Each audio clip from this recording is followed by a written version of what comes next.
Hello everyone, my name is Gunjan.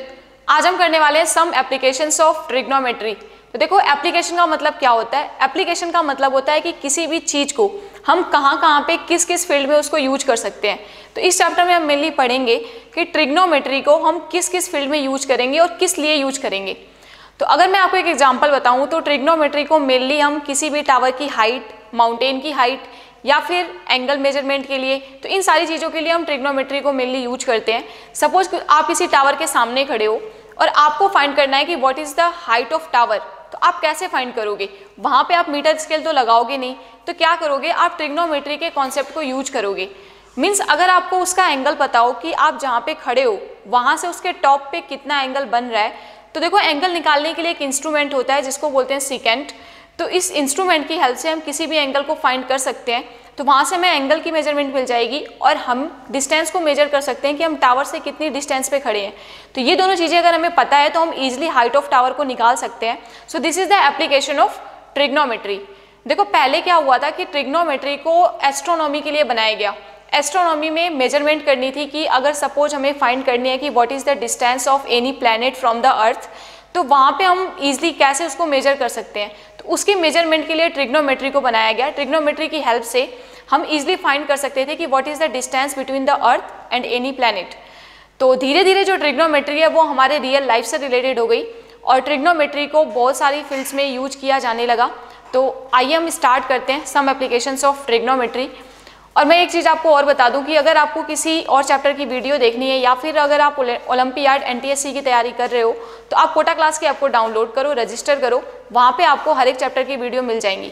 तो आइए start करते हैं इस चैप्टर को। तो देखो, चैप्टर का नाम है सम एप्लीकेशंस ऑफ ट्रिग्नोमेट्री। तो ट्रिग्नोमेट्री का मतलब मैंने आपको पहले ही बता दिया था ट्रिग्नोमेट्री वाले चैप्टर में। ट्रिग्नोमेट्री का मतलब क्या होता है? Measurement of triangle. ठीक है, मतलब ट्रिग्नोमेट्री का मतलब है कि किसी भी ट्रायंगल की मेजरमेंट। और ट्रायंगल की मेजरमेंट मतलब किस चीज़ की मेजरमेंट? उस ट्रायंगल के एंगल्स एंड उसके साइड्स की मेजरमेंट। और मैंने आपको ये भी बताया था कि ट्रिग्नोमेट्री में generally right angle triangle use किया जाता है। Right angle triangle. तो ट्रिग्नोमेट्री में हम कौन सा ट्रायंगल यूज करते हैं? Right angle triangle. अब राइट एंगल ट्रायंगल क्या होता है? एक ऐसा ट्रायंगल जिसमें एक एंगल 90 डिग्री का होता है, उसे बोलते हैं राइट एंगल ट्रायंगल। तो देखो, ट्रिग्नोमेट्री में दो टाइप्स के एंगल आएंगे। एक आएगा angle of elevation and second आएगा एंगल ऑफ डिप्रेशन। तो चलो सबसे पहले समझते हैं कि what is the angle of elevation and what is the angle of depression. तो अगर हम एंगल ऑफ एलिवेशन की बात करें तो सबसे पहले चलो एंगल ऑफ एलिवेशन की बात करते हैं। एंगल ऑफ एलिवेशन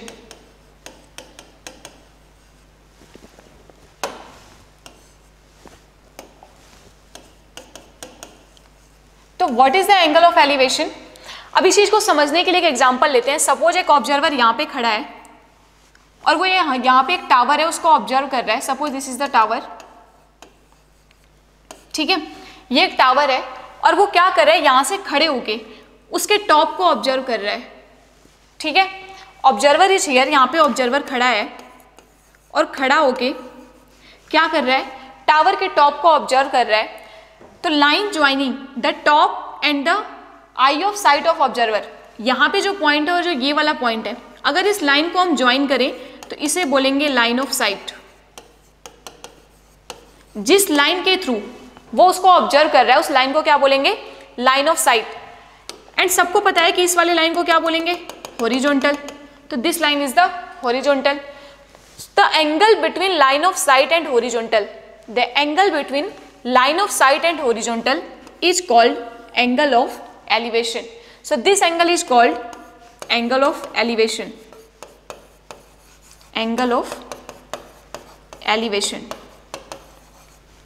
तो angle of elevation कब बनता है?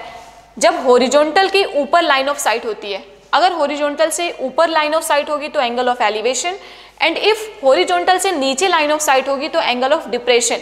तो angle of depression समझो, एक एग्जांपल से समझते हैं इसको भी। Angle of depression. अब एंगल ऑफ डिप्रेशन कब बनेगा? Suppose this is the tower और ऑब्जर्वर अब टावर के ऊपर खड़ा है। क्या है? दिस इज द टावर, ये एक टावर है एंड ऑब्जर्वर जो है वो टावर के ऊपर खड़ा है, suppose this is the observer, ठीक है, और वहां से खड़े होके वो ग्राउंड पे किसी पॉइंट को ऑब्जर्व कर रहा है, suppose this is the point on the ground, और वो क्या कर रहा है, वहां से एक पॉइंट को ऑब्जर्व कर रहा है। तो इस लाइन को क्या बोलेंगे, अभी मैंने आपको बताया था इस लाइन को क्या बोलेंगे, line of site. So this line is called line of site. And यहां पे अगर हम एक लाइन ड्रॉ करें हॉरिजॉन्टल, तो this line is the horizontal. Now the line of site is lying below the horizontal line. अब जो line of site है वो हॉरिजॉन्टल के बिलो लाई कर रही है, तो अब जो एंगल बनेगा लाइन ऑफ साइट और हॉरिजॉन्टल के बीच में, इस एंगल को बोलेंगे angle of depression. This angle is called angle of depression. तो इस एंगल को क्या बोलेंगे, angle of depression. So what is the difference between the angle of elevation and angle of depression. तो देखो एंगल ऑफ एलिवेशन कब बनेगा, जब लाइन ऑफ साइट हॉरिजॉन्टल के ऊपर होगी, मींस जब ऑब्जर्वर नीचे खड़ा होकर किसी ऊपर वाले चीज को ऑब्जर्व करेगा। एंड एंगल ऑफ डिप्रेशन कब बनेगा, जब line of site horizontal line से नीचे होगी, मींस ऑब्जर्वर किसी हाइट पे खड़ा होगा और उस लेवल से वो नीचे की तरफ ऑब्जर्व करेगा, तो वहां पे जो एंगल बनेगा उसे बोलेंगे एंगल ऑफ डिप्रेशन। तो ये था angle of elevation and angle of depression. तो अब कुछ क्वेश्चन सॉल्व करते हैं जिससे ये कॉन्सेप्ट हमारा और भी ज़्यादा क्लियर हो। तो कुछ एग्जाम्पल्स चलो सॉल्व करते हैं। तो देखो सबसे पहला एग्जाम्पल दे रखा है, अ tower stand vertically on the ground, this is the tower, this is a tower and standing vertically on the ground from a point on the ground, this is a point on the ground, C is the point on the ground which is 15 मीटर away from the foot of the tower। ये point इसके foot से कितनी distance पे है, 15 metre, 15 metre away from the foot of the tower. The angle of elevation of top of the tower is found to be 60 degree. अब देखो angle of elevation की बात आ रही है, तो एंगल ऑफ एलिवेशन यहां से खड़ा होकर वो उसके टॉप को ऑब्जर्व कर रहा है, so this line is the line of site. And angle between line of site and horizontal is the angle of elevation. तो कितना एंगल बन रहा है, 60 डिग्री का एंगल बन रहा है। Find the height of the tower, क्या फाइंड करना है हमें, हाइट ऑफ द टावर। तो suppose the height of tower is h, suppose height of tower को हमने h मान लिया, ठीक है, तो क्या ले लिया हमने, suppose h is equals to height of tower, height of tower. अब हमें हाइट ऑफ टावर कैलकुलेट करना है। तो अगर हम देखें तो देखो एंगल कितना दे रखा है, 60 डिग्री, और एंगल के सामने वाली साइड क्या होती है, परपेंडिकुलर। 90 के सामने वाली साइड होती है hypotenuse and this is the base. तो हमें परपेंडिकुलर निकालना है और बेस पता है। तो परपेंडिकुलर और बेस कौन से ट्रिग्नोमेट्रिक रेशियो में आता है, 10 में आता है। तो मतलब कि हम यहाँ पे अप्लाई करेंगे 10। अब देखो 10 एंगल कितना दे रखा है, 60, तो tan 60 किसके इक्वल होता है, perpendicular divided by base. What is the perpendicular height of the tower and what is the base, 15।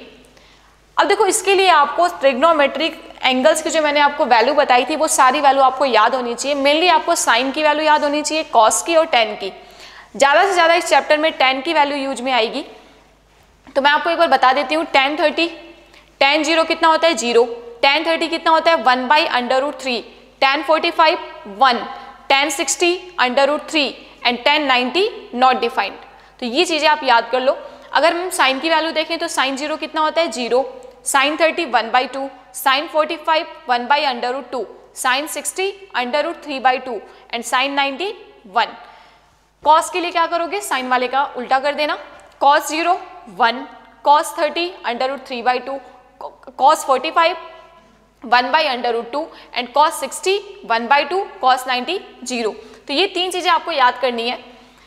तो tan 60 की मैंने वैल्यू अभी आपको बताई है, tan 60 कितना होता है, √3, और ये किसके इक्वल है, h/15।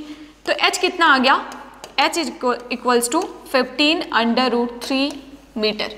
So this is the height of the tower. तो टावर की हाइट कितनी आ गई, 15 √3 मीटर।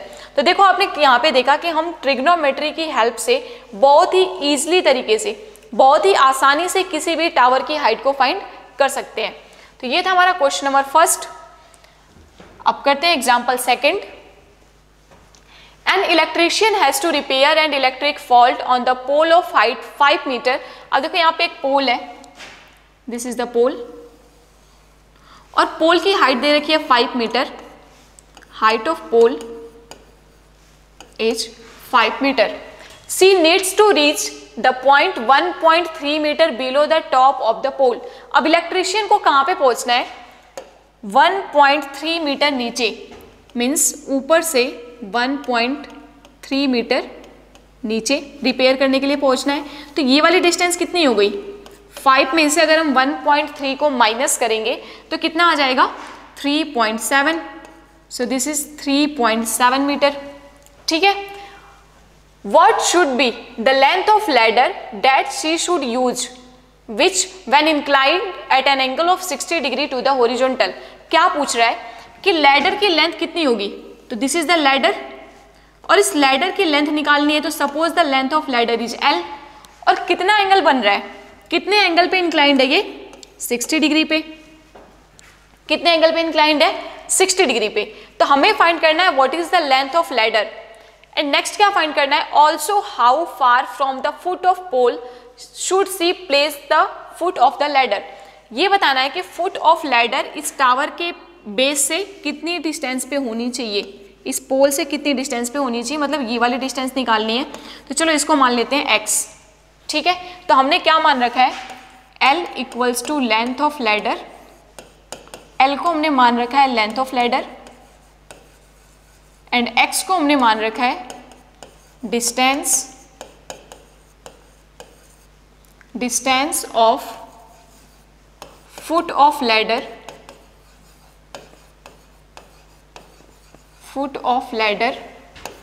फ्रॉम द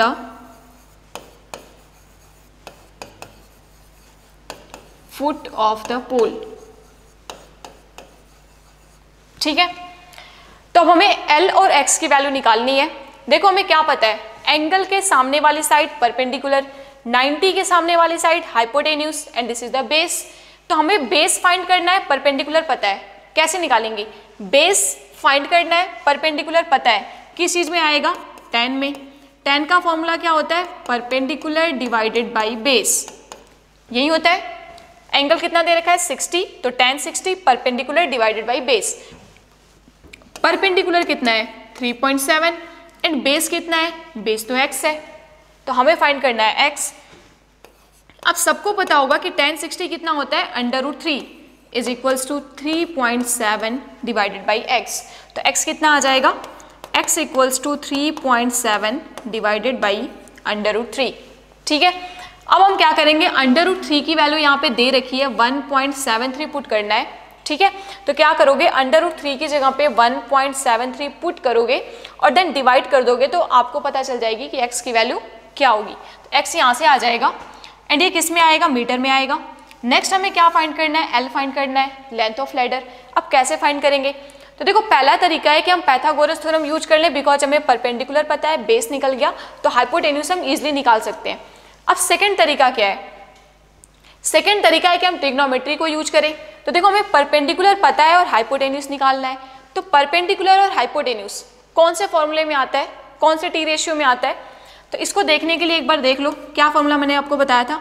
पाकिस्तान भूखा प्यासा, हिंदुस्तान हरा भरा।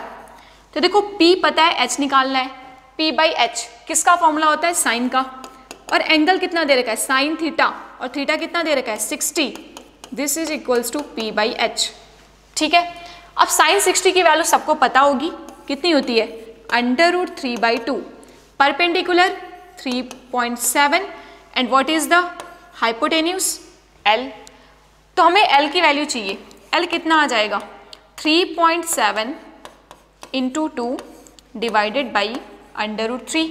तो अब देखो हम क्या करेंगे? √3 की वैल्यू को पुट करेंगे 1.73, तो ऊपर मल्टीप्लाई करके फिर 1.73 से डिवाइड कर देंगे। सो this is the length of ladder. तो हमें लेंथ ऑफ लैडर पता चल जाएगा।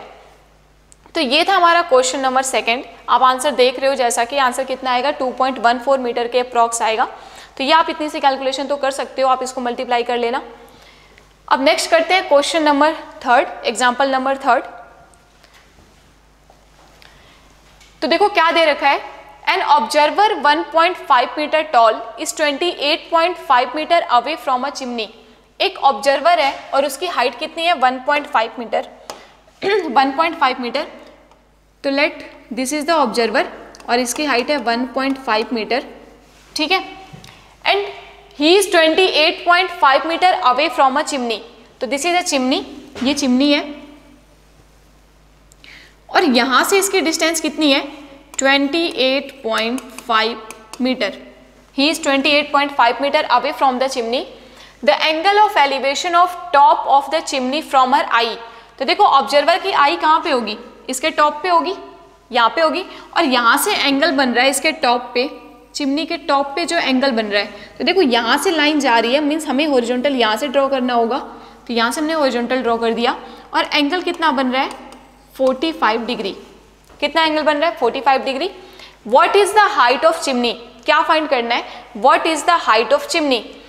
तो देखो अगर ये वाली डिस्टेंस 1.5 है तो जो यहाँ तक आपको दिख रहा है EB, ये भी क्या होगा 1.5 ही होगा, बिकॉज ये दोनों के दोनों पैरेलल और इक्वल हैं। तो ये हो गया 1.5 मीटर। तो यहाँ से लेके यहाँ तक की डिस्टेंस हो गई 1.5। और चलो इसको मान लेते हैं हम h। क्या मान लिया हमने, यहाँ से लेके यहाँ तक मान लेते हैं h। तो दिस इज द h, ठीक है। तो पहले तो हम h को फाइंड करेंगे। So total height of chimney कितनी हो जाएगी h प्लस 1.5। तो इसके लिए पहले हमें h निकालना होगा। अब h कैसे निकालेंगे, तो देखो अगर ये वाली डिस्टेंस 28.5 है तो ये भी कितना हो जाएगा 28.5 मीटर हो जाएगा। और अगर हम इस वाले ट्रायंगल की बात करें तो ये एक राइट एंगल ट्रायंगल है। कौन सा ट्रायंगल है ये ADE। तो ADE एक राइट एंगल ट्रायंगल है। तो इन ट्रायंगल ADE अगर हम tan 45 अप्लाई करें तो देखो एंगल के सामने वाली साइड परपेंडिकुलर, 90 के सामने वाली side hypotenuse and this is the base. तो परपेंडिकुलर और बेस का रिलेशन है, परपेंडिकुलर निकालना है, बेस पता है, तो it is equals to h divided by 28.5, perpendicular divided by base. और tan 45 कितना होता है 1 होता है। तो h डिवाइडेड बाई 28.5, तो h कितना आ जाएगा 28.5 metre. So this is the height, this is the value of h आ गया। अब हमें निकालना है हाइट ऑफ द चिमनी। तो हाइट ऑफ चिमनी कितनी आएगी, हाइट ऑफ चिमनी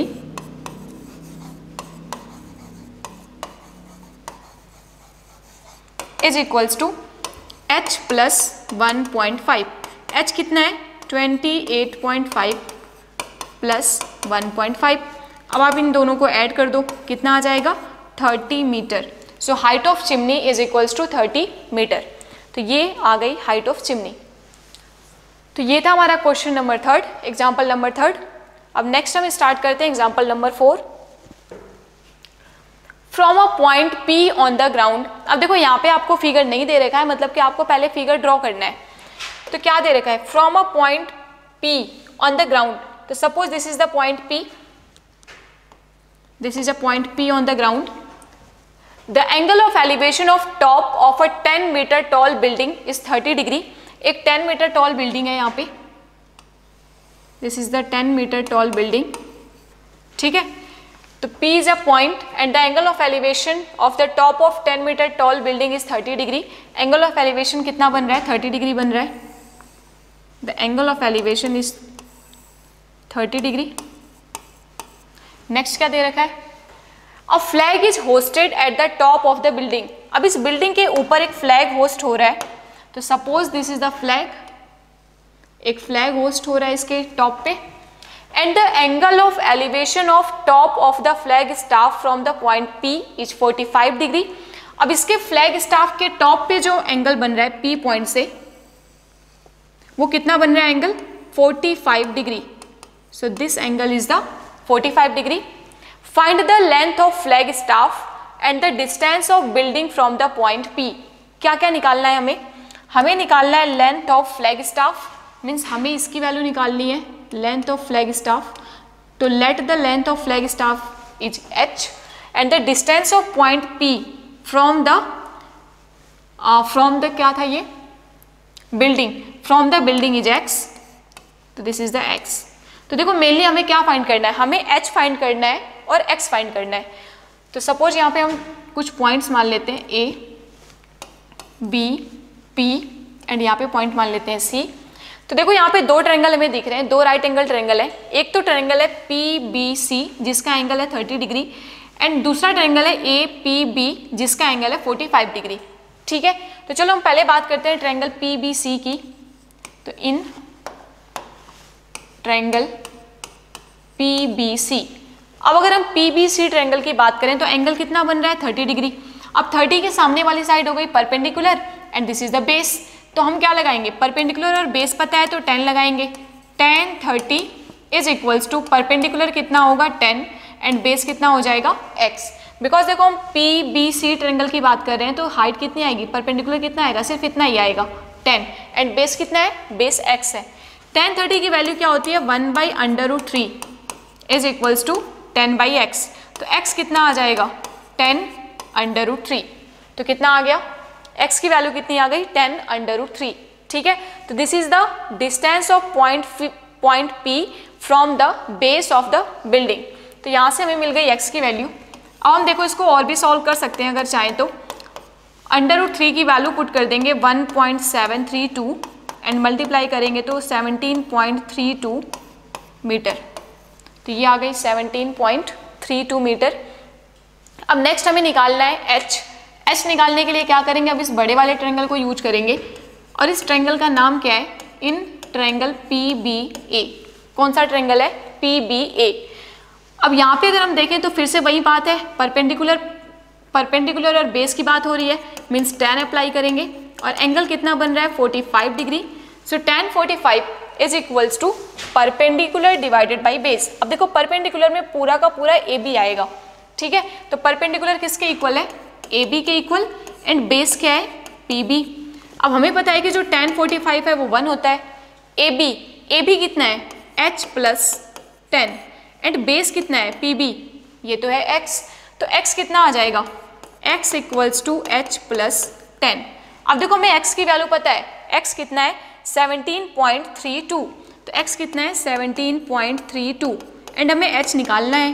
तो h कितना आ जाएगा 17.32 minus 10 and equals to 7.32 metre.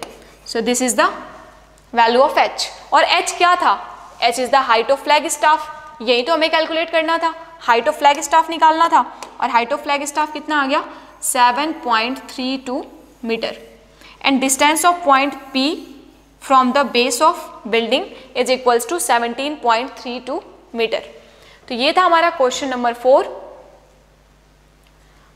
अब नेक्स्ट करते हैं क्वेश्चन नंबर 5, एग्जाम्पल नंबर 5। तो देखो क्या दे रखा है, the shadow of tower standing on the level ground is found to be 40 metre longer when the sun's altitude is 30 degree then when it is the 60 degree. देखो पहले क्या बोल रहा है कि यहाँ पे एक टावर था, suppose this is the tower, ये एक टावर है। ठीक है, अब मान लो कि इस टावर की शैडो बन रही है, this is the shadow of the tower, ये टावर की शैडो है और एंगल ऑफ एलिवेशन कितना है, पहले जो एंगल ऑफ एलिवेशन था वो था 60 डिग्री। ठीक है, अब क्या बोल रहा है कि जो लेंथ ऑफ शैडो है वो 40 मीटर लॉन्गर हो गई। 40 metre longer means length of shadow is 40 metre longer, 40 metre बढ़ गई longer when the angle of elevation is changes from 60 to 30। मतलब कि अब जो एंगल ऑफ एलिवेशन बन रहा है वो कितना है 30 डिग्री। ठीक है, तो देखो पहले जो एंगल ऑफ एलिवेशन था वो 60 था, तो मान लो कि उस टाइम पे जो शैडो की लेंथ थी वो x थी।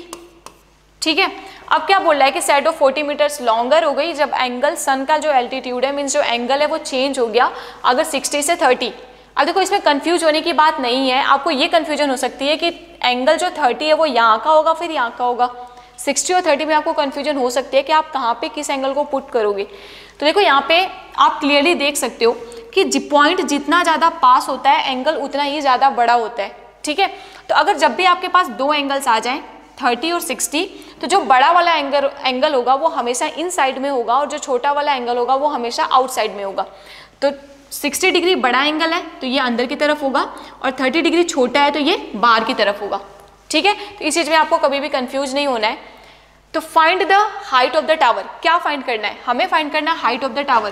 तो suppose the height of tower is h। अब ट्रायंगल का नाम लिख लेते हैं ABC, ABCD, ठीक है, ये पॉइंट C है। तो यहाँ पे हमें 2 राइट एंगल ट्रायंगल दिख रहे हैं, एक तो दिख रहा है ABC एंड दूसरा ट्रायंगल दिख रहा है ABD, ठीक है। तो यहाँ पे हम दोनों ट्रायंगल को अप्लाई करेंगे। पहले हम अप्लाई करते हैं छोटा वाला ट्रायंगल, छोटे वाले ट्रायंगल की बात करते हैं। तो पहले लिख लेते हैं हमने क्या ले रखा है, h को ले रखा है हमने हाइट ऑफ द टावर, और हमें यही कैलकुलेट करना है, mainly height of the tower निकालना है, ठीक है।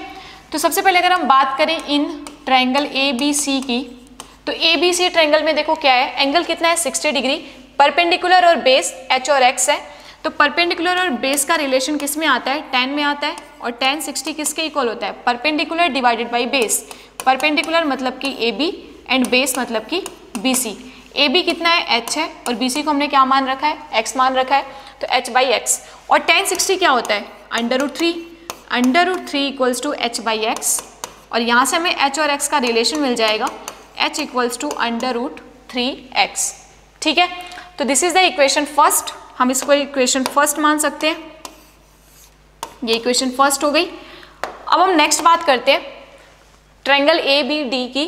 तो इन ट्रायंगल ABD ट्रायंगल में देखो क्या दिख रहा है, फिर से एंगल 30 डिग्री है, और परपेंडिकुलर और बेस का रिलेशन है, मतलब कि हम tan अप्लाई करेंगे। तो tan 30 किसके इक्वल होगा, perpendicular AB divided by base means DB, तो AB डिवाइडेड बाई DB। अब AB कितना है, AB तो h है, एंड बेस BD कितना है 40 प्लस x, या फिर हम लिख सकते हैं x प्लस 40, तो ये हो गया हमारे पास DB, ठीक है। अब tan 30 की वैल्यू क्या होती है, tan 30 तो 1/√3 होता है, तो इट मीन्स हम tan 30 की वैल्यू पुट कर सकते हैं यहाँ पे। तो tan 30 हो गया 1/√3 एंड किसके इक्वल है ये, h बाई एक्स प्लस 40। और देखो हमें पता है कि जो h है वो किसके इक्वल है, √3x के, तो मतलब कि हम h की जगह पे पुट कर सकते हैं √3x divided by x plus 40। अब अगर हम क्रॉस मल्टीप्लाई कर दें तो क्या आएगा, x plus 40 equals to 3x, √3 into में √3 कितना आ जाएगा, 3 आ जाएगा, 3x हो गया। तो 40 equals to 2x and x equals to 20 metre. तो x की वैल्यू यहाँ से हमें पता चल गई, x कितना है 20 मीटर। तो देखो अगर हमें x पता चल गया तो हम s तो इजीली निकाल सकते हैं, h कितना आ जाएगा, √3x आ जाएगा। तो h कितना आएगा, h equals to √3x, √3 and h कितना है, x कितना है 20। तो फाइनली हमारा आंसर कितना आ जाएगा 20 एंड √3 की वैल्यू नहीं दे रखी है, तो चलो हम 20 √3 ले लेते हैं। तो this is the height of the tower, height of tower कितना आ गया 20 √3, ठीक है। तो फाइनली हमारे पास आ गया हाइट ऑफ द टावर 20 √3। तो आप देख रहे हो क्वेश्चन बहुत ही आसान से हैं, आपको सिर्फ क्या करना है, पहले हर एक क्वेश्चन को ध्यान से पढ़ना है, फिर उसका फिगर ड्रॉ करना है, और जैसे ही आपका ट्रायंगल बन जाएगा आपके क्वेश्चन बहुत ही इजीली सॉल्व हो जाएंगे। तो ये था एग्जाम्पल नंबर 5। अब नेक्स्ट करते हैं example number 6। The angle of depression of top and the bottom of 8 metre tall building from the top of multi storeyed building are 30 degree and 45 degree respectively. अब देखो यहाँ पे एंगल ऑफ डिप्रेशन की बात हो रही है, यहाँ पे क्वेश्चन आपको एंगल ऑफ डिप्रेशन का दे रखा है, ठीक है, एंगल ऑफ डिप्रेशन। तो देखो क्या करोगे, एंगल ऑफ डिप्रेशन सबको पता है कब बनता है, जब हम किसी भी चीज को टॉप से ऑब्जर्व करते हैं बॉटम की तरफ, ऊपर से नीचे की तरफ अगर हम ऑब्जर्व करेंगे तो कैसा एंगल बनेगा, एंगल ऑफ डिप्रेशन बनेगा। तो दे रखा है एक तो मल्टी स्टोर्ड बिल्डिंग है, तो suppose this is the multi storeyed building, and यहाँ पे क्या क्या दे रखा है, एक टॉल बिल्डिंग है और एक मल्टी स्टोर्ड बिल्डिंग है। तो मान लो कि this is the multi storeyed building and this is the tall building, ठीक है। ये दो बिल्डिंग्स हमने मान ली, एक मल्टी स्टोर्ड बिल्डिंग है, दूसरी टॉल बिल्डिंग है, तो इसको हमने मान रखा है मल्टी स्टोर्ड बिल्डिंग।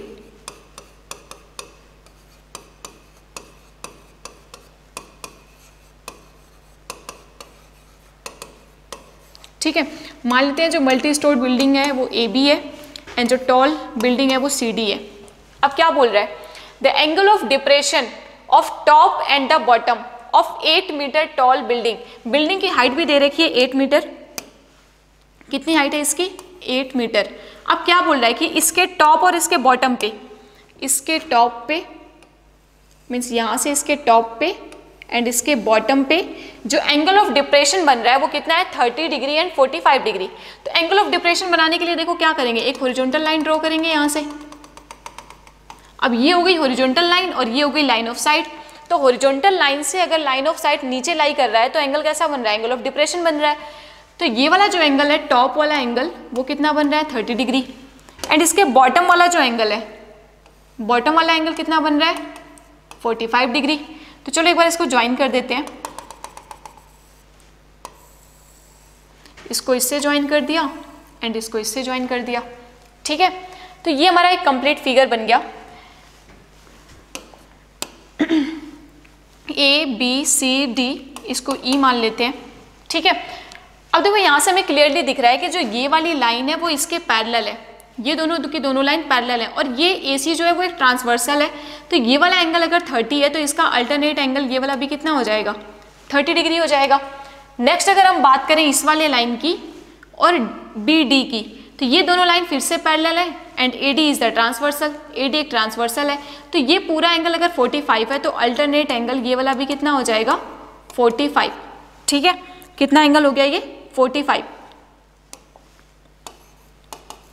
अब देखो एक बार ध्यान से समझो फिर से, जो CE है वो इस वाले लाइन के पैरेलल है, तो AC इज द ट्रांसवर्सल और AC अगर ट्रांसवर्सल है तो ये एंगल अगर 30 है तो ये भी कितना हो जाएगा, 30 डिग्री, अल्टरनेट एंगल। नेक्स्ट अगर हम बात करें तो ये वाली लाइन जो है वो BD के पैरेलल है, सो AD इज द ट्रांसवर्सल, ये एंगल अगर पूरा 45 है तो ये भी कितना हो जाएगा, 45 डिग्री, अल्टरनेट एंगल। तो देखो यहाँ पे हमें दो ट्रायंगल्स दिख रहे हैं, राइट एंगल ट्रायंगल। एक तो दिख रहा है AEC, ठीक है, AEC यहाँ पे 90 डिग्री का एंगल बन रहा है। सेकंड दिख रहा है ABD, यहाँ पे भी 90 डिग्री का एंगल बन रहा है।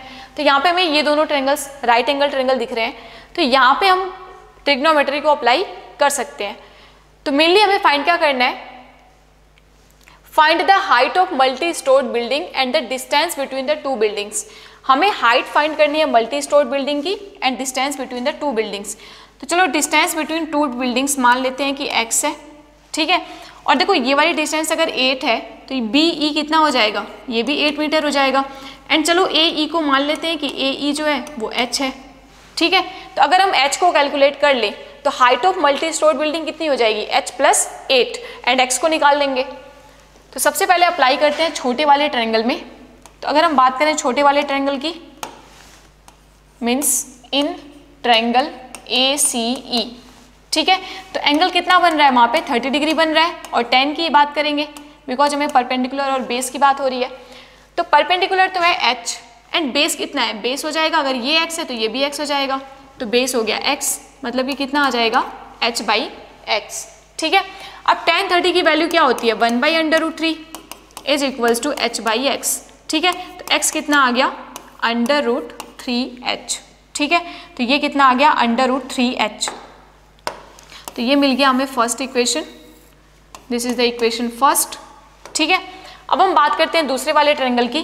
कौन से ट्रायंगल की, इन ट्रायंगल ABD की कितना एंगल बन रहा है, 45 degree. Then tan 45 is equals to h + 8, ठीक है। कितना आएगा perpendicular, h + 8 divided by base, base कितना है, x। tan 45 कितना होता है, 1, then 1 equals to h + 8 divided by x। अब हम क्रॉस मल्टीप्लाई कर सकते हैं, तो देखो क्रॉस मल्टीप्लाई करेंगे तो क्या आ जाएगा, x इक्वल्स टू h + 8, यही आएगा। तो अगर हम चाहें तो यहाँ पे x की वैल्यू को पुट कर सकते हैं। तो x को अगर हम पुट करेंगे तो कितना आएगा, √3h इक्वल्स टू h + 8, ठीक है।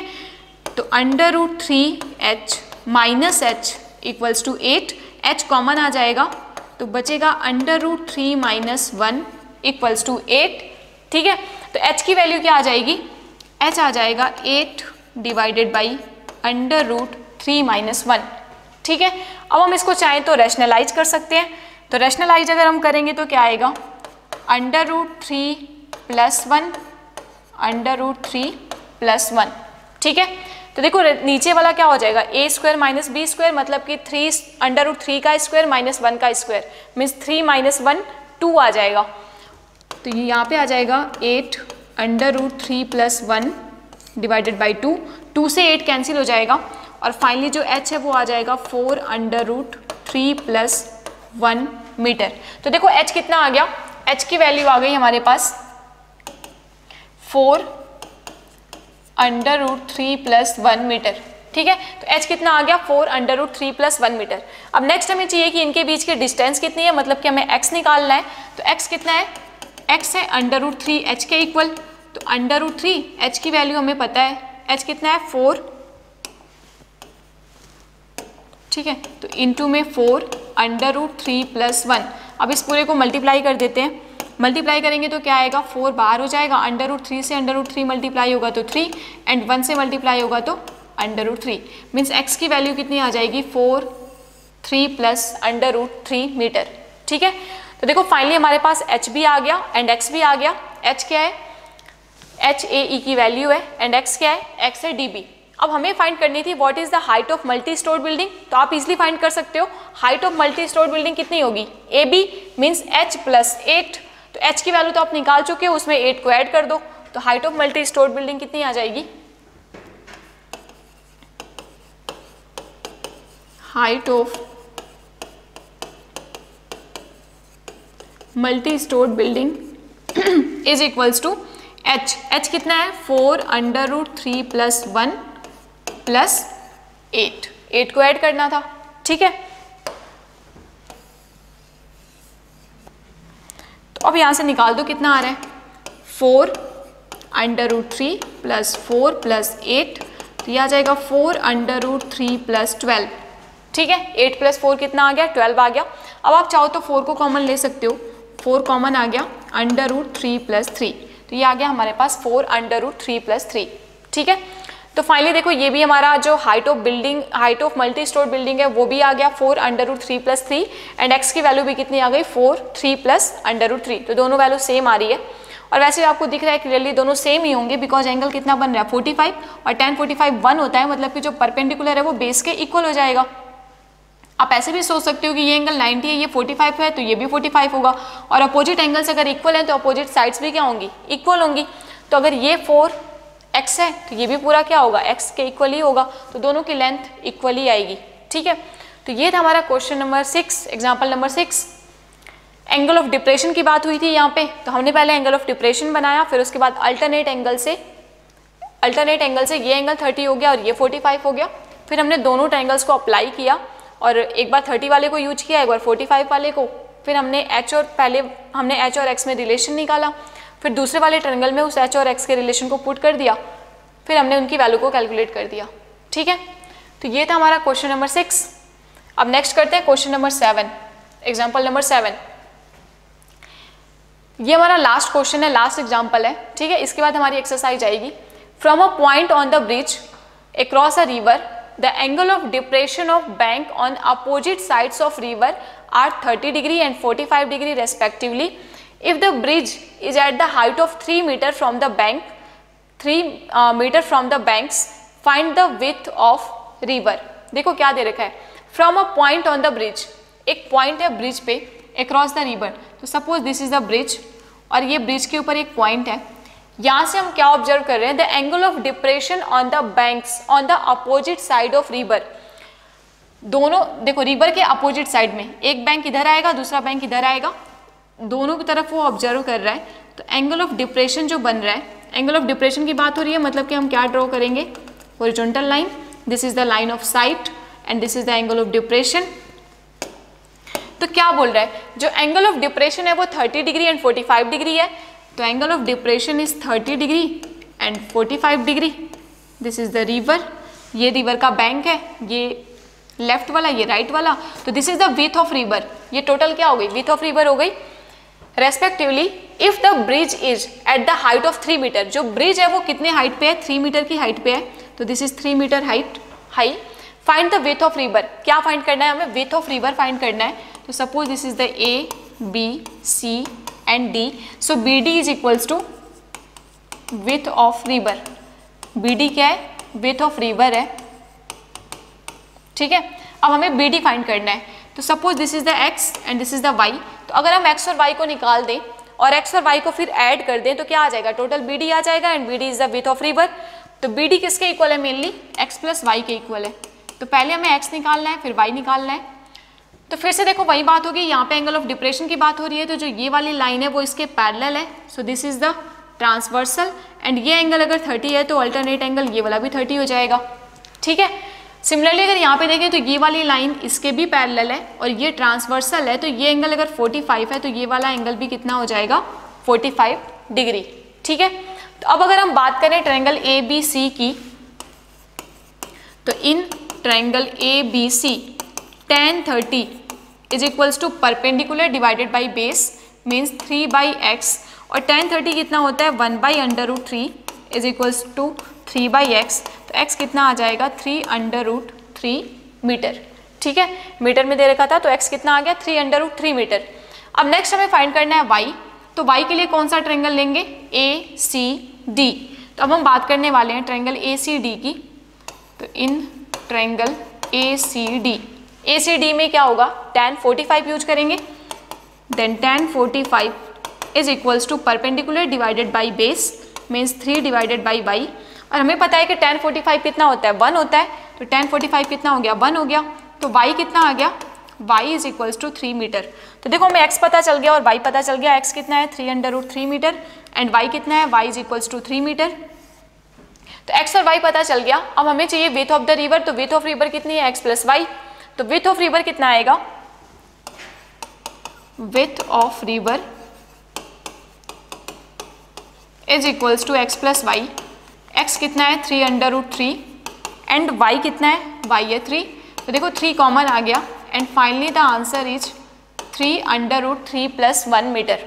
ठीक है, तो ये था हमारा लास्ट एग्जाम्पल नंबर 7। तो एनसीईआरटी के देखो जितने भी एग्जाम्पल्स थे मैंने वो सारे कंप्लीट एग्जाम्पल्स आपको सॉल्व करवा दिए। अब इसकी एक्सरसाइज आएगी, तो नेक्स्ट क्लास में हम इसके एक्सरसाइज को डिस्कस करेंगे। Thank you.